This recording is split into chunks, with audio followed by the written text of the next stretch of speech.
আসসালামু আলাইকুম ভাইয়েরা। বাথরুম গিয়ার ওয়ারিং করছে আনের পিপিআর 5 দিয়ে।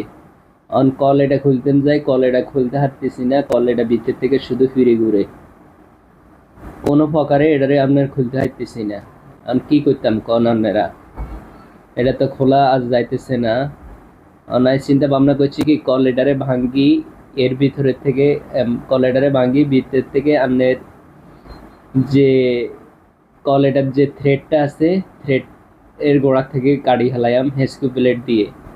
আর না হলে বাড়িওয়ালারে আমি বুদ্ধি দিছি, আপনার এ পাশে একটা টাইস আছে, দুই টাইসের জয়েনের মাঝখানে হচ্ছে, তো এই পাশের টাইসের টু কাটিয়াম, ওই পাশের টাইসের টু কাটি এটারে খুলি জিআই ফিটিং দিয়ে অথবা ওয়ারিং করে দিয়াম। আর না হলে আপনার সিপিবিসি পাইপ দিয়ে ওয়ারিং করে দিয়াম। অনসান আপনারা কল এটা ভিতর থেকে শুধু ফিরি করে খুলতে হারি না। ভিডিওটা করলাম যে সুন্দর মতো কলেটা লাগায়াম চলন্ত অবস্থায়, এখন দেখি এটা আর খুলতে পারতেছি না। তো ভিডিওটা রান্না করে দেখানোর লাগে করলাম, কিন্তু এই ভিতরের থেকে শুধু ফিরি ঘুরে। আর আপনার এই যে ওয়াল গামায় পানি বেরোইতেছে, এই যে দেখতেছেন নিচে পানি বেরোইতেছে ভিতরের থেকে, দেওয়ালের ভিতর থেকে হানি গামায়।